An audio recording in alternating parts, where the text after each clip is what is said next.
저는 어린이를 좋아하지 않습니다. 그리고 오늘은 어린이날이죠.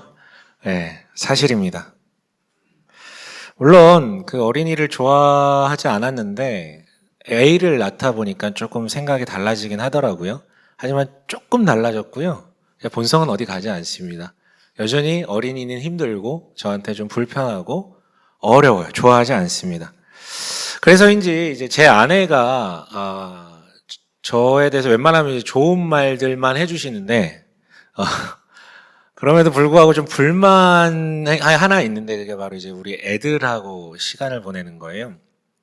물론 제가 바쁜 와중에도 어떻게든 애들하고 시간을 함께 하려는 것에 대해서는 인정해주고 칭찬을 해주는데 문제는 함께만 하고 놀아주지는 않는 요게 이제 조금 문제예요. 그래서 늘 이 부분에 대해서 아쉬움을 피력하죠. 저도 알아요. 저도 가책이 자꾸 생기거든요. 왜냐하면 뭐 우리 SNS 이런 거 보면 모르겠어요. 타겟형으로 나온 건지 모르겠는데 애들 아빠한테는 꼭 그런 영상이 떠요. 아빠가 아이들하고 놀아줘야만 애가 그 뭐 인성도 발달하고 막 뭐 좋대 만명통치약이야 아빠랑 놀아주면. 아무튼 그런 거 보면 막 찔리지. 그래 잘해야 되는데 막 이런 생각이 들지만 잠깐 또 회개했다가 다시 돌아가고 그랬던 것 같아요. 많이 좋아지긴 했지만 그래도 좀 돌아갔던 것 같아요. 애들이 어렸을 때부터 그랬던 것 같아요. 애들이 이제 걸음마를 뗄 정도 되면 무슨 짓을 하기 시작을 하냐면 이제 계단으로 꼭 올라가고자 하는 모르겠어요. 이게 하나님 그렇게 만드셨는지 높아지려고 하는지 모르겠는데 계단을 계속 오르락 내리라고 하는 그 어떤 습성을 비칩니다. 그러면 그것도 안 해주면 울거든요. 근데 혼자 가면 어떻게 또 다치니까 손을 붙잡아주고 그렇게 올라갔다가 내려갔다가 올라갔다가 내려갔다가 해줘야 돼요. 두세 번 하면 끝날까요? 절대 그렇지 않습니다. 최소한 50번 정도는 해서 다리 도가니가 좀 문제가 생길 때까지는 해줘야 애가 이제 그만하자고 그러거든요. 근데 그 중간에 자기가 충분히 채워지지 않았는데 만약에 방향을 튼다면 엄청나게 울고 짜증을 내죠. 근데 애들은 계단만 그런 건 아니에요. 뭐든지 지가 꽂히는 거 최소 50번에서 100번은 해야 직성이 풀립니다. 전 이게 너무 힘들었어요. 너무 힘들었어요. 물론 되게 회개도 많이 했지만 30분 이상 노는 게 너무 힘들어요. 진짜 거의 뭐 바닥으로 꺼지는 것 같아. 최대해도 1시간. 이날은 국경일, 뭐 어린이날, 뭐 이런 어떤 생일날, 뭐 이런 날은 1시간까지 내가 진짜 짜내고 짜내서 놀 수 있거든요. 근데 쉽지가 않아요.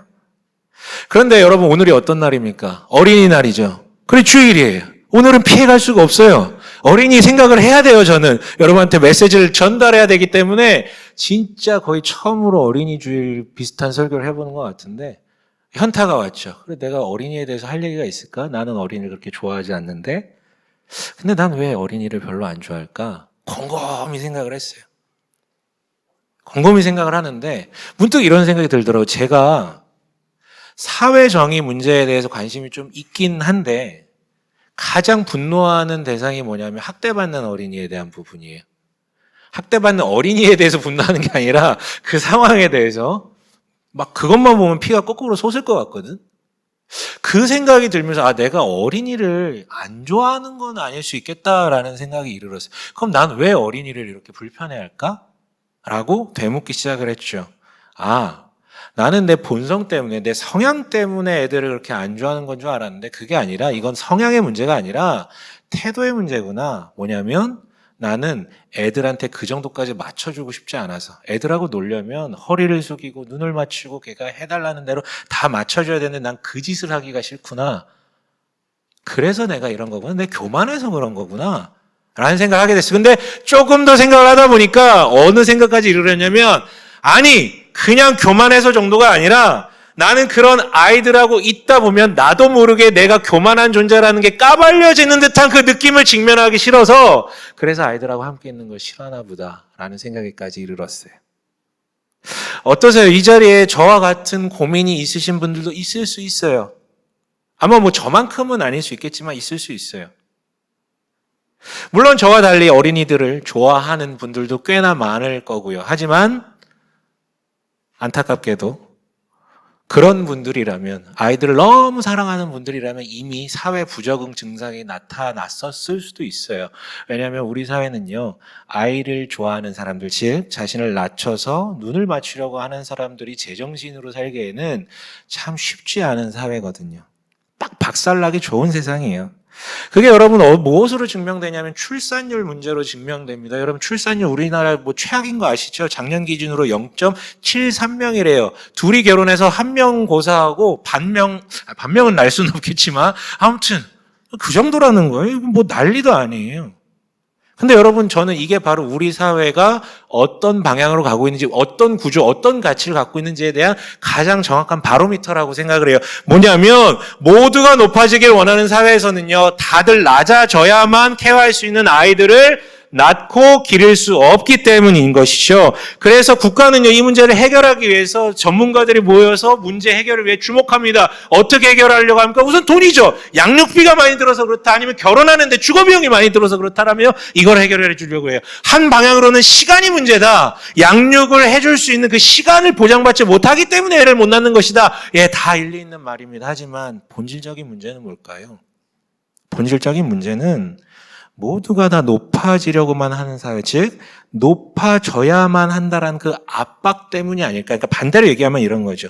모두들 내가 낮아질 것에 대한 두려움을 안고 살아요. 나 여기서 도태되면 안 돼. 나 여기서 지금 아프면 안 돼. 나 여기서 약한 모습 보이면 안 돼. 이런 마음 때문에. 그래서 사실 아이를 낳아 키울 자신이 없어서 아이를 낳지 않아요라고 말하는 사람들도 있지만 제 눈에는 이런 마음도 담겨져 있는 것 같아요. 만약에 내가 아이를 낳게 되면 내 인생은 저 밑바닥까지 떨어질 수도 있어. 아이는 좋아하지만 아이를 낳는 순간 난 그렇게 될 거야. 저 낮은 단계로 강등될 거야. 라는 어떤 두려움이요. 왜냐하면 이런 사회에서는 여러분 아이는 굉장히 사치제예요. 사치제. 여러분 오늘 본문에 한 어린이가 등장합니다. 여기 주목해봤으면 좋겠는데요. 예수님께서 어느 마을로 지금 가고 계셨냐면 가버나움이라는 마을로 가서 이제 그곳에 있는 한 집에 들어가게 됩니다. 제자들하고요.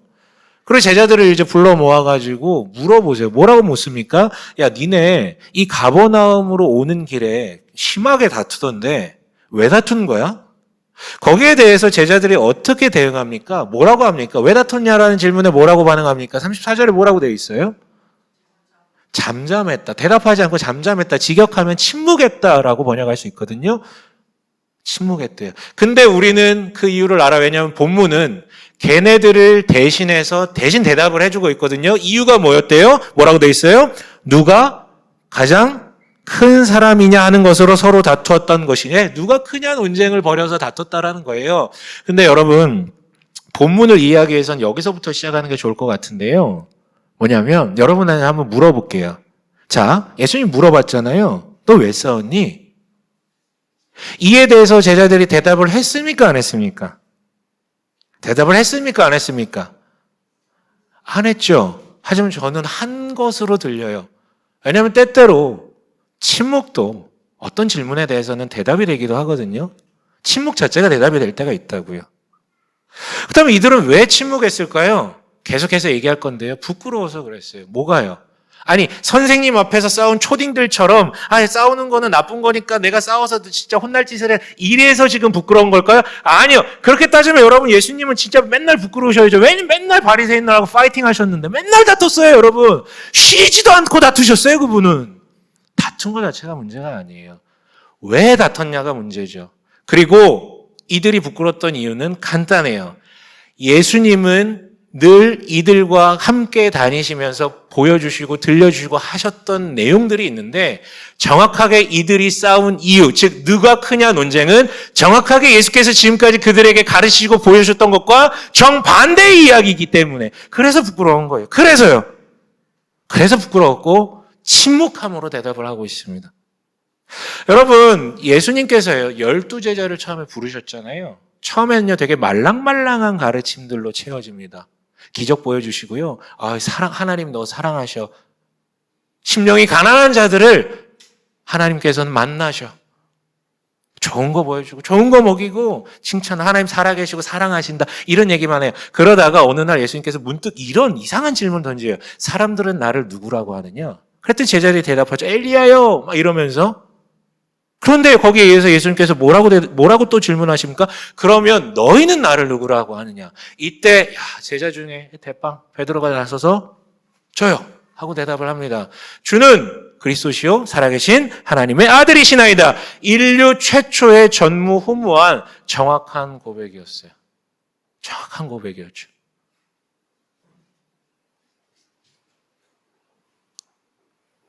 그러자 이 고백을 들은 예수님께서 지금까지 단 한 번도 꺼낸 적 없던 주제를 꺼내세요.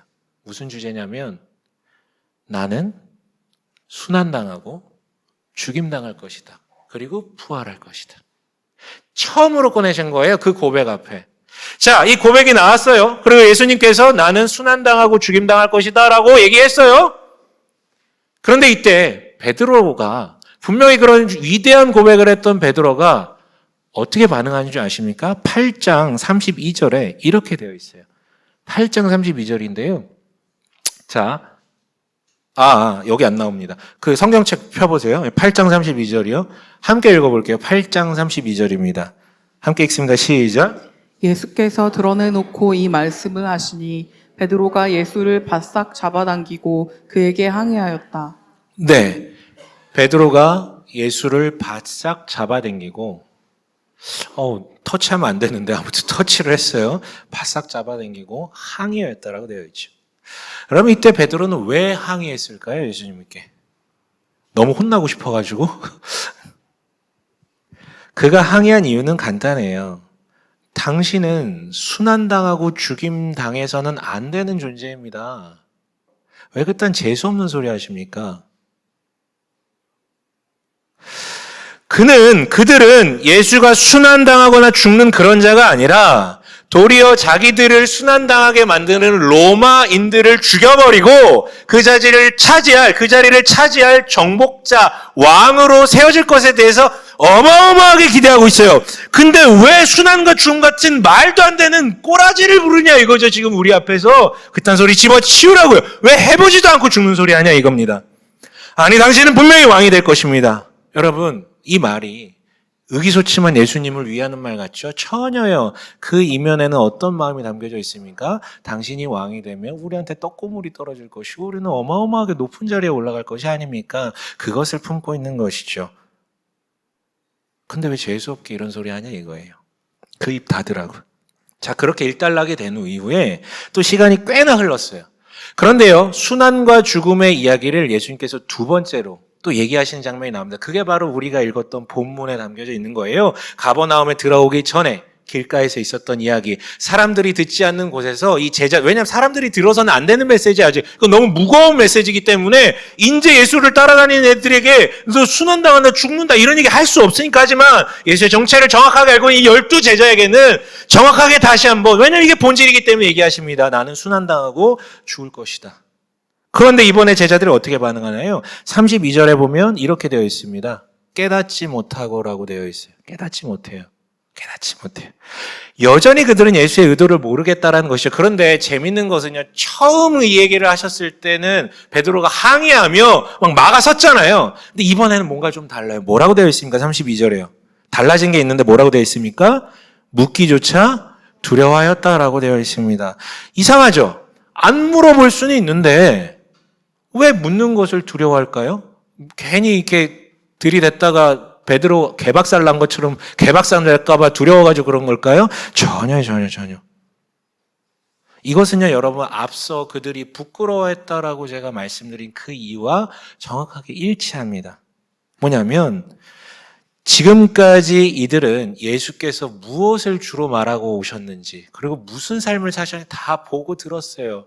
가난한 자, 병든 자, 아픈 자, 죄 많은 자들을 만나시고 그들과 식탁교제를 하시고요.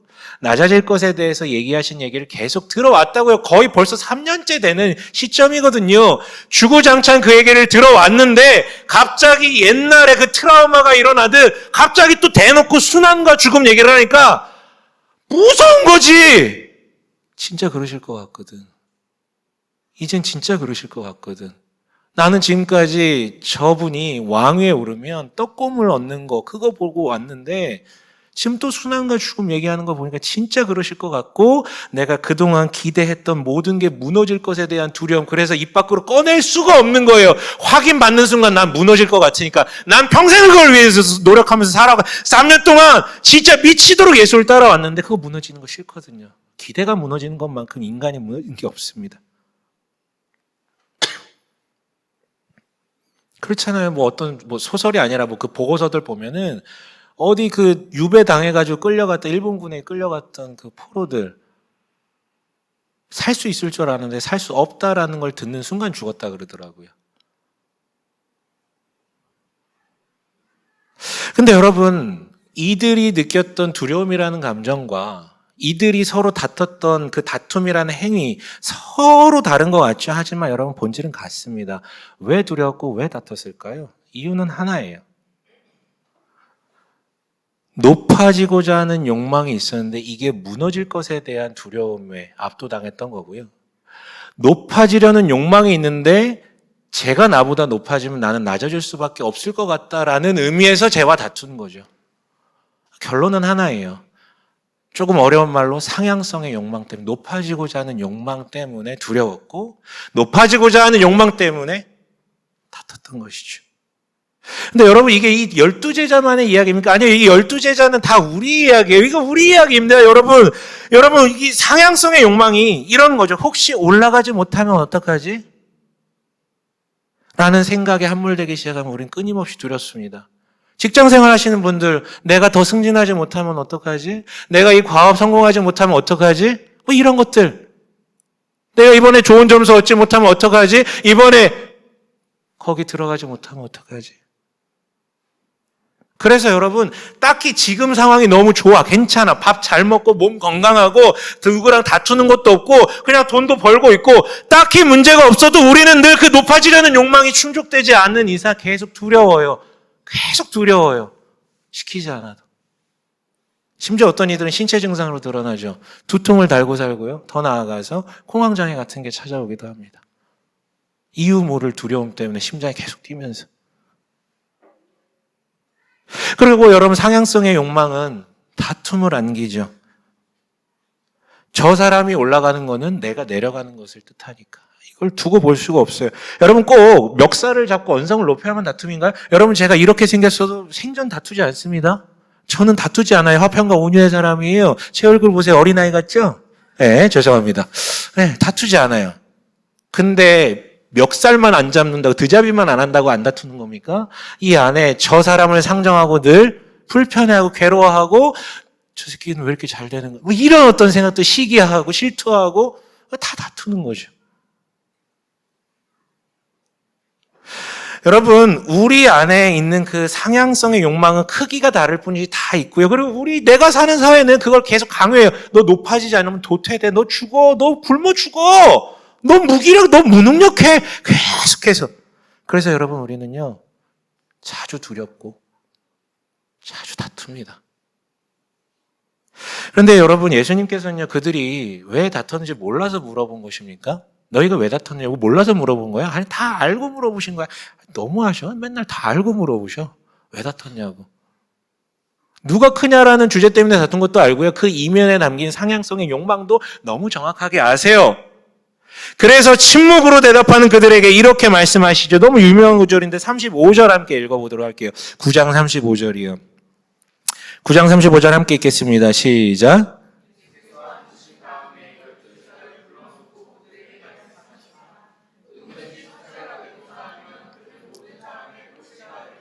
모든 사람을 섬겨야 한다.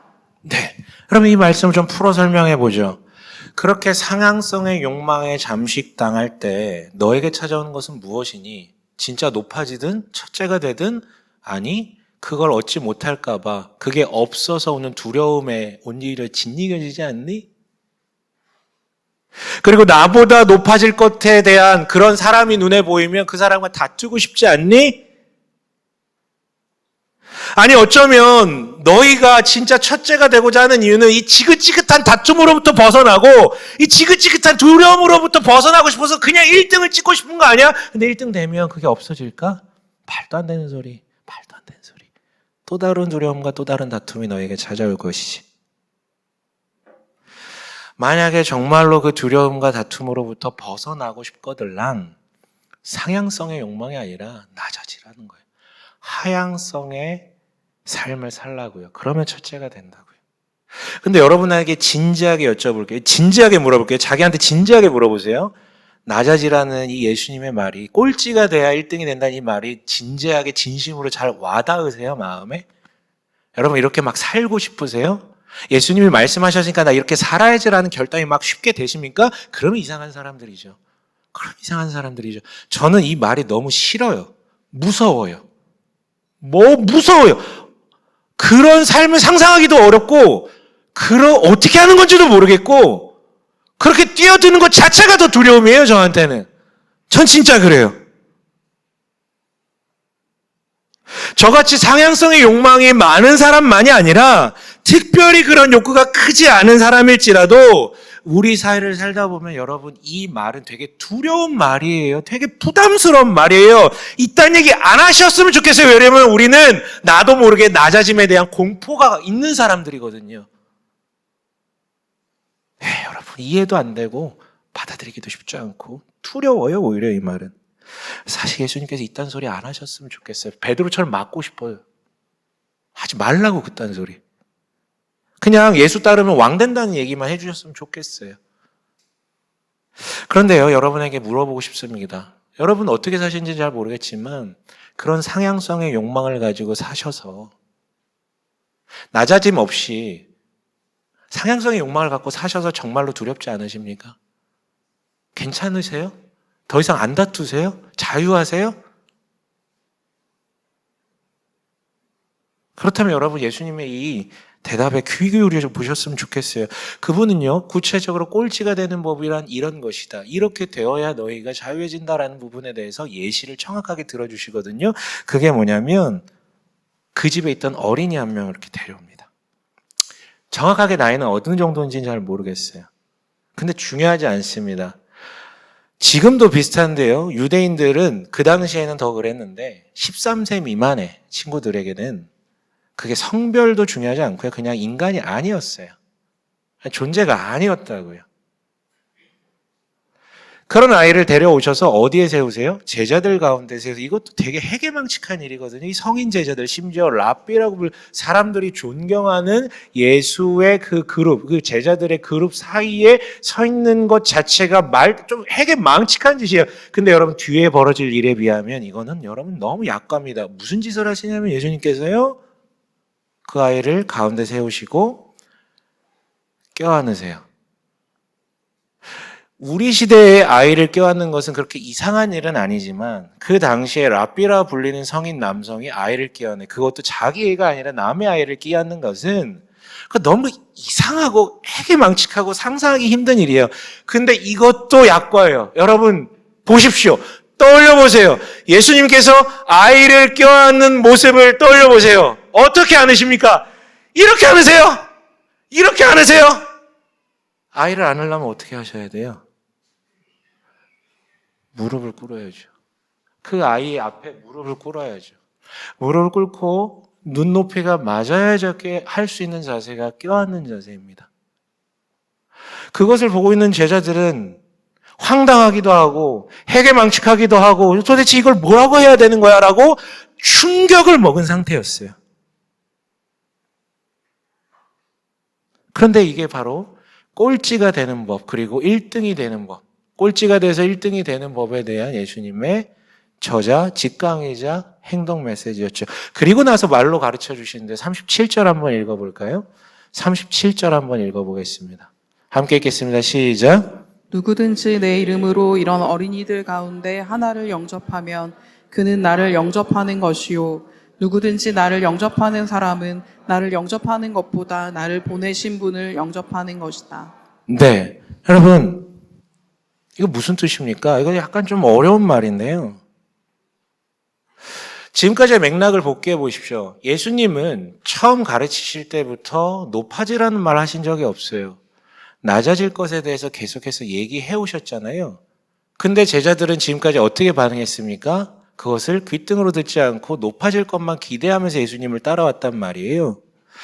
그러니까 예수님이 찾아오셔서 예수님이 가르쳐 주신 대로 그것을 흡수하고 받아들이는 게 아니라 내가 만들고 싶은 내 상향성의 욕망을 담보할 만한 예수라는 모델을 만들어 놓고 그걸 껴안기를 원했던 게 바로 제자들의 모습이었다고요.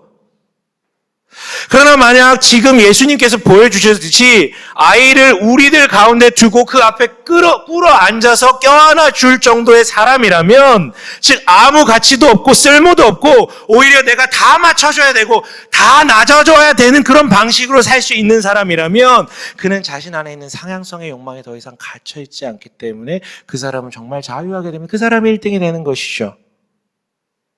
그리고 그런 자야말로 비로소 내가 만든 예수가 아니라 나를 찾아오신 그 예수의 모습을 그대로 껴안고 그대로 영접할 수 있는 사람이 되는 것이고, 그런 사람에게 하나님의 영접함이 임하기 때문에 하나님 나라가 임한다라는 그런 뜻의 이야기를 해주고 계신 거예요. 그렇다면 여러분, 이 구절을 읽은 우리는 마지막까지 다 읽었잖아요. 그럼 우리 어떻게 해야 됩니까? 간단하죠. 나가서 어린아이를 영접하고 환대하면 돼요. 영접하고 환대하면 돼요. 하지만 당신은 반드시 엄청난 문제를 직면하게 될 겁니다. 우선 저와 같은 사람들의 성향은 진짜 어렵겠죠. 환대 너무 어려워요. 그냥 애랑 10시간 노느니 100시간 동안 화장실 청소하는 게 낫습니다. 저는 좀 그래요. 그냥 1000시간 동안 책 쓰는 게 나아요. 저는 좀 그렇습니다. 그게 더 편해요. 물론 저 같은 사람하고는 달리 원래 아이들 좋아하시는 분들도 여기 계실 수 있어요. 원래 아이들 좋아하는 사람. 근데 여러분, 영접하다라고 번역된 말은 다른 곳에서 환대하다라고 번역되기도 하거든요. 환대가 뭡니까? 어떤 조건과 기대를 갖지 않고 나에게 찾아오는 일을 받아주는 거잖아요. 따뜻하게 맞아주고 수용해 주는 거. 그렇다면 여러분, 원래 아이를 좋아해서 받아들이는 이가 하는 것이 환대입니까? 여러분, 남자와 여자, 여자와 남자 이끌려가지고 서로를 좋아하고 이렇게 안아주게 되는 거, 이거를 여러분 우리가 환대한다고 합니까? 아니죠. 그건 여러분 굉장히 자기가 좋아서 하는, 이끌려서 하는, 그리고 내가 얘랑 이 시간을 보내면 좋아질 것에 대한 기대감을 가지고 하는 거죠. 소개팅과 플러팅을 우리는 환대라고 하지 않습니다. 근데 여러분, 뭐든 상관없어요. 환대는 기대하지 않고 품는 건데, 이미 내가 두려움과 다툼에서 벗어나고 싶어서 꼴찌가 돼서 1등이 되려고 어린아이를 환대하면 그거 자체가 아이들을 수단화하는 것이기 때문에 그건 이미 나가리가 되는 것이죠. 그렇다면 이런 예는 어떻습니까? 그래도 내 자식을 키우는 부모들은 굉장히 환대하지 않습니까? 자기 자식들을. 아니요, 그거는 애들을 안 키워보시면 그렇게 얘기할 수 있는데, 키워보면요 절대 자기 아이를, 자기 애들을 환대만 할 수 없습니다. 진짜 환대 잘하는 사람 차라리 어린이집 선생님들이에요. 이 시간을 내가 돈 받고 일하기 때문에 최대한 만족시키고 환대해줘, 다 해줘, 다. 하지만 부모들은 그러지 않아요. 절대. 그리고 기대가 없다고요? 천만의 말씀. 기대 만빵입니다. 절대. 어쩌면 어떤 아이에 대해서 자기 부모만큼 환대하지 못할 사람도 없어요. 진짜예요. 그럼 여러분 어쩌라는 겁니까? 그런데 여러분, 진짜 재미난 게 이 지구상에 어린아이를 아무 기대 없이, 조건 없이 환대해주는 존재들, 사람들이 있어요. 이 진짜 중요한 힌트예요. 어떤 사람들인지 아십니까? 어린아이를 아무 기대 없이 환대해주는 사람. 바로 같은 어린아이들입니다. 같은 어린아이들은요, 환대라는 개념도 없고 그냥 옆에 친구랑 노는 거죠. 깔깔대고 말도 막 이러면서 놀고. 그래서 여러분, 당신이 어린아이가 되면 가능해요. 당신이 어린아이가 되면 어린아이로 환대하는 게 가능합니다. 근데 이게 말이 되는 소리입니까? 말이 안 되죠. 그래서 여러분, 다시 태어나지 않는 이상 이건 불가능한 미션이에요. 그래서 이제 요한복음 3장 3절에는요 예수님께서 이렇게 말씀하신 기록이 남아 있어요. 함께 읽어볼까요? 함께 읽습니다. 시작. 예수께서 그에게 말씀하셨다.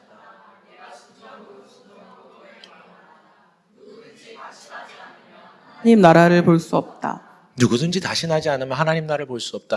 누구든지 다시 태어나지 않으면 어린아이와 같이 될 수 없다. 누구든지 다시 태어나지 않으면 어린아이를 환대할 수 없다. 결론은요?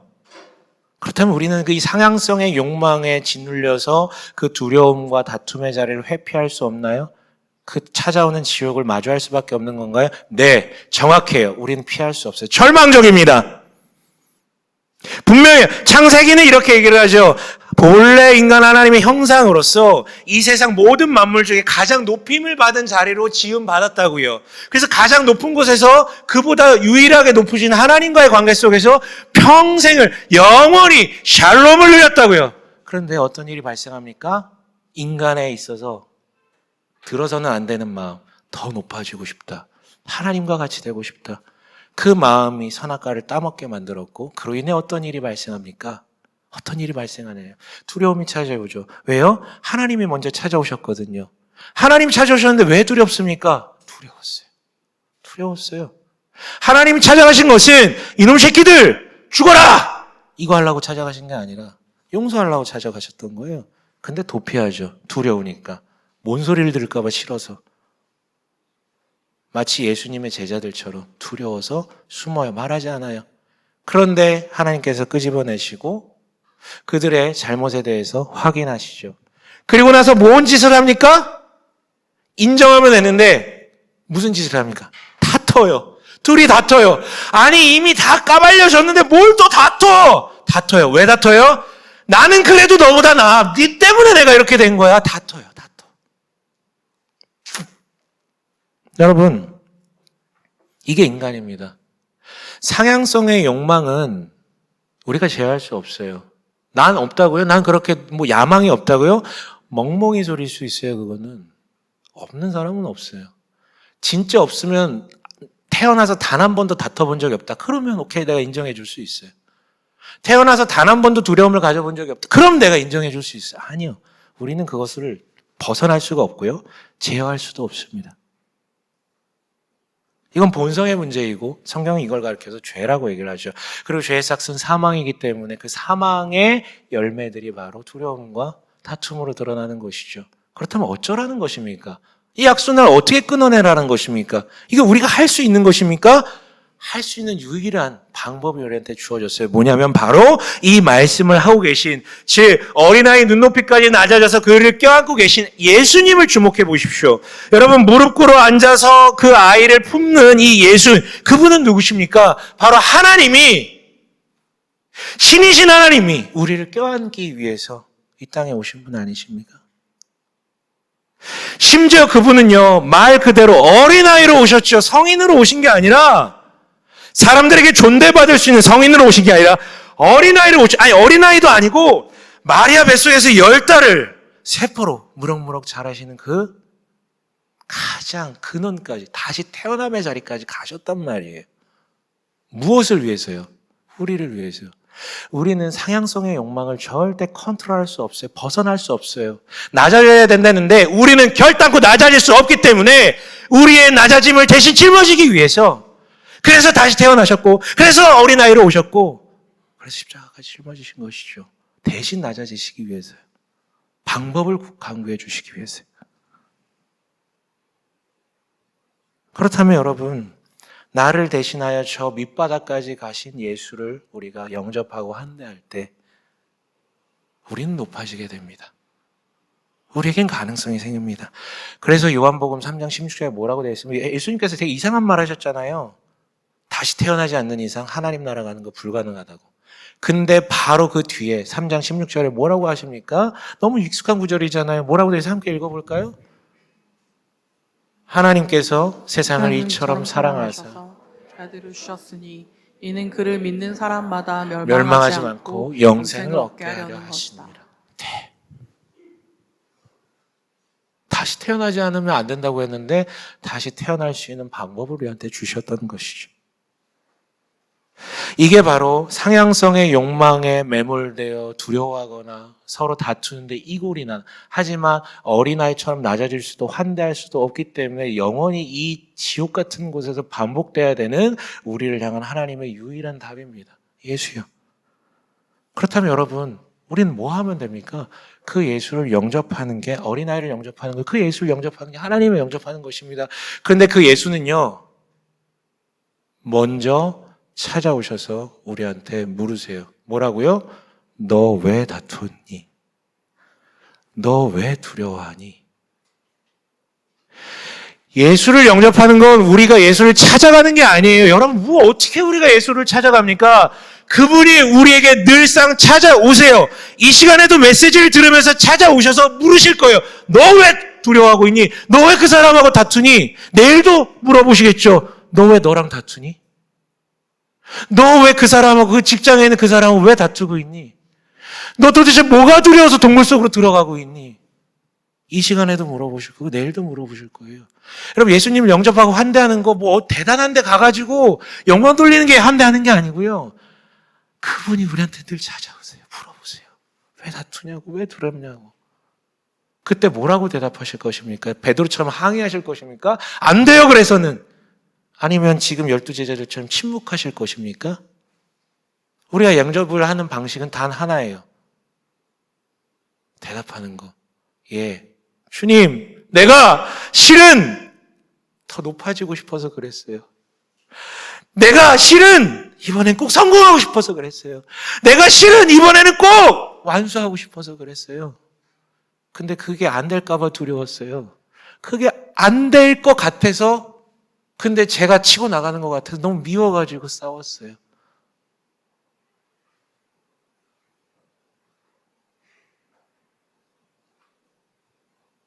그거 얘기하는 거죠. 그거 얘기하는 거죠.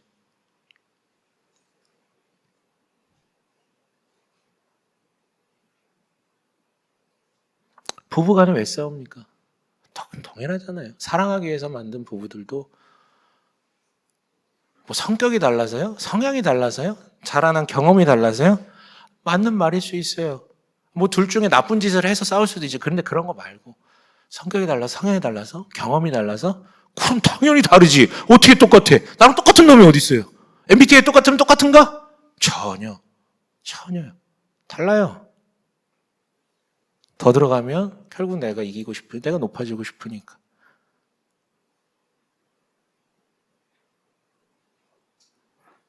근데 예수님께서 물어보시겠죠. 너 왜 다퉜니? 뭐가 그렇게 두렵니? 그때 여러분 진솔하게 대답하면 됩니다. 그게 영접하고 환대하는 것입니다. 그렇다면 당신은 그의 찾아오셔서 껴안으심을 받아들였기 때문에 당신도 그분을 껴안게 되는 것입니다. 그러면 하나님을 영접하여 그분이 주시는 샬롬이 우리에게 주어진다라는 것이죠.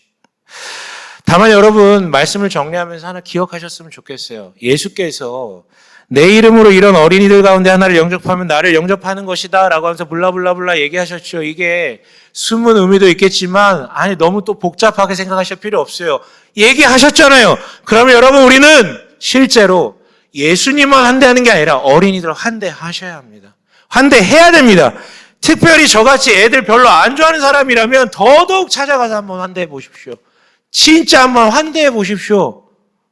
그럼 뼈저리게 느낀 절망감이 찾아올 거예요. 내가 진짜 교만한 놈이구나. 나는 애들한테 맞춰주고 싶은 마음이 1도 없는 놈이구나. 깨닫게 되실 거예요. 직면하게 될 것입니다. 진짜 한번 껴안아 보세요. 물론 전혀 모르는 애, 성별도 다른 애 막 껴안으시면 그거 진짜 큰일 나고, 그런 거 말고 껴안아 보세요. 그럼 자연스럽게 여러분 예수를 찾게 될 거예요. 내가 얼마나 교만한 존재인지를 알기 때문에. 물론 여러분, 아이들을 환대하라는 명령은 당신만을 위해서 주어진 게 아니라 실제 아이들을 위해서 주어진 것이기도 해요. 아이들은 어떤 존재입니까? 아이들 어떤 존재예요? 성경이 맨날 얘기하는 과부와 고아와 나그네는 뭡니까? 이 사람들 자기 입으로 자기 의사를 얘기할 수 없는 사람들이에요. 신분의 문제 때문에, 언어의 문제 때문에, 아니면 아이들처럼 어려서.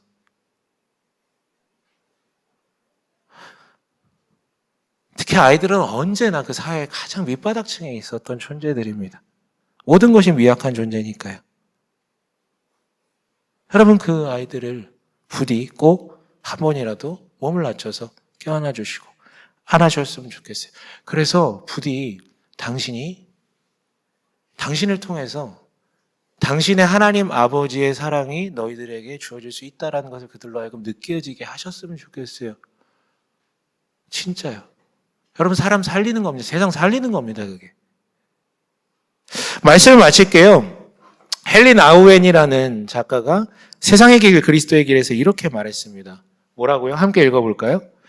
욕망은 상향성의 추구라면 소명은 하향성의 부르심이다. 네, 이거예요. 듣기 싫죠. 난 듣기 싫었어요, 저거. 지금도 힘들어요. 하지만 저게 답입니다.